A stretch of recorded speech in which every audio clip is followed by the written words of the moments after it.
Dan Daniels, Sony Ericsson. The new Xperia Arc, our newest and latest, greatest Xperia phone. First thing you'll notice right away is a super bright display, 4.2 inch. So really large, really thin, really lightweight. I know you can't see in the video, but trust me. No, I picked it up before I came over and I was super amazed how light it was. It is running, and I know everyone likes to see this. So I'm going to show you instead of tell you. It is running new Android 2.3. Fantastic. So it is also running the newest Qualcomm Snapdragon processor, 8255. Single core, not dual core. Single core. Okay.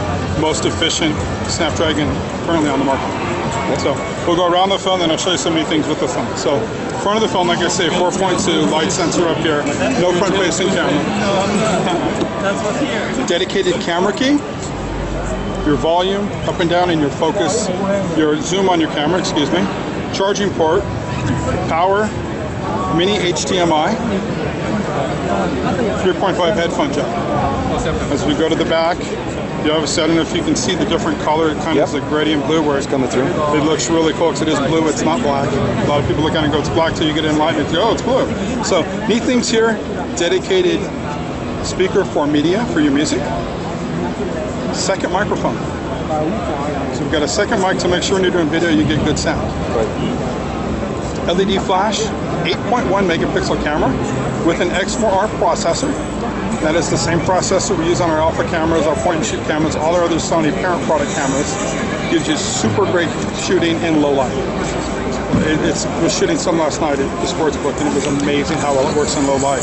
Also, you see those two little letters, HD. It is 720 HD on the video. So let's go back to the front here. Let me show you some other neat features. So 5 different home screens, pretty standard stuff. Neat feature we've added, and it's a Sony Ericsson feature. If I pinch in, you'll notice I now have every widget on my phone on all 5 pages in one screen. From what I've seen, we're the only one that does this. I've never seen this on anything else. So if I want to go to my music player, I hit my music player, it brings me to that window. So play my music, and we did away with, I don't know if you can hear that, but for the dedicated, very loud. So loud we're going to stop it. You were about to say you did away with? We did away with Mediascape. I was going to ask about that. We had the old Timescape and Mediascape. Right. We did away with that a little bit to make it a little slicker, a little more efficient, a little easier to use. This, if you're familiar with Timescape and Mediascape, should look familiar with the rotating pictures. And then the pane, which is also something we incorporated from Mediascape with your music, your pictures, and your videos. Sort of separated it out and put it in different pieces. All right, and also makes it easier for us to do upgrades to the software later. Oh, okay, good. So we don't have to build it into the system. It's not an overlay. It technically is an app. So you don't have to. It won't take us as long. We get everything out much faster and react a lot quicker, which is always cool. So the other thing you notice is I'm flipping through, these bottom 4 aren't moving. Right.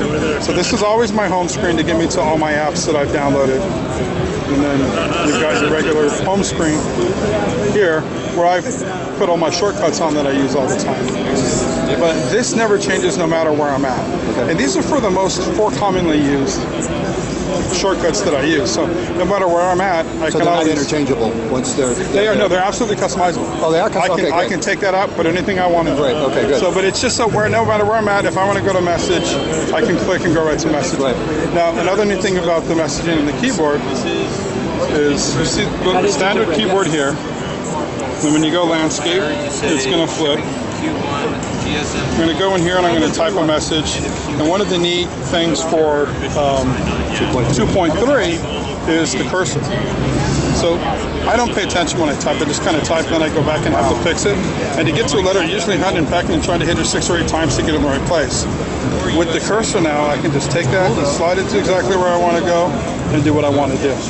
Great convenient feature for me. Yeah, no, I agree. Is Swipe come on the phone as well? Swipe does not, but you can get, there's actually an app called Slided Keyboard that does swipe. It's like $8. It's actually a great keyboard. I've actually used it on my X10. Now, mentioned HDMI, mentioned HD video. I want to show you a demo here. Now we're going to look at an HD video.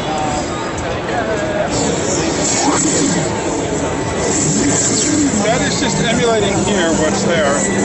Now this 720p capture or 1080p? It captures from the phone 720. Okay. But if I have like this was, let me turn this down a little bit. If you've got 1080p downloaded on there and you go to play back, it'll mirror 1080p. Exactly. If I've got a 1080p source on my phone, and I believe this is, it will play back in 1080. I know the video doesn't do it justice, but an amazing picture. And that's all playing through the phone. Right. Now, the other really cool thing about this with the HDMI cable is I can back all the way out and use my phone, my TV, to emulate my phone. Right. So, in my personal case, great for when I'm doing trainings. But another application would be older people with poor eyesight. It actually browse the web from here. They can do the YouTube from here.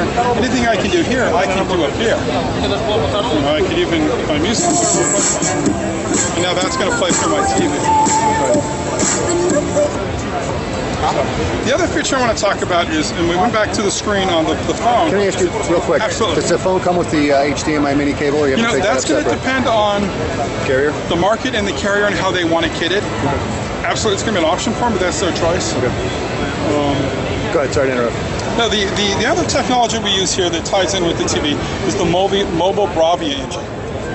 So what that does, and you see how clear the screen is here and how bright it is, it takes the screen, eliminates a lot of the color noise, makes the colors really vibrant with the color filter, but does it more efficiently than an AMOLED or Super AMOLED screen. So if you take this outside, you're not going to get washout. It's going to be incredibly bright outside as well as indoors. It also does it, I'd say, more efficiently, which is going to give you longer battery life. And if you got a second, I'd like to show you something. The people who are really, really, really into this are going to appreciate this.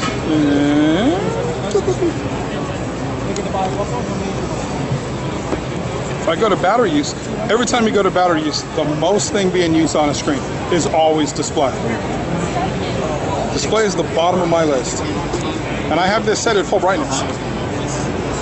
So it does a phenomenal job on battery. It's definitely giving me a lot more battery life than I was getting off my X10. You see there, my calls is what's using, and my Bluetooth, because I actually have two different Bluetooth devices. Absolutely incredible phone.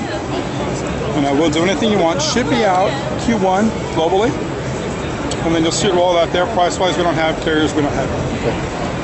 All right, Dan, thanks. Appreciate it. Anything else, Craig? Any questions? Great job, Dan. All right, sir. Thanks, Dan. All right, have a great day.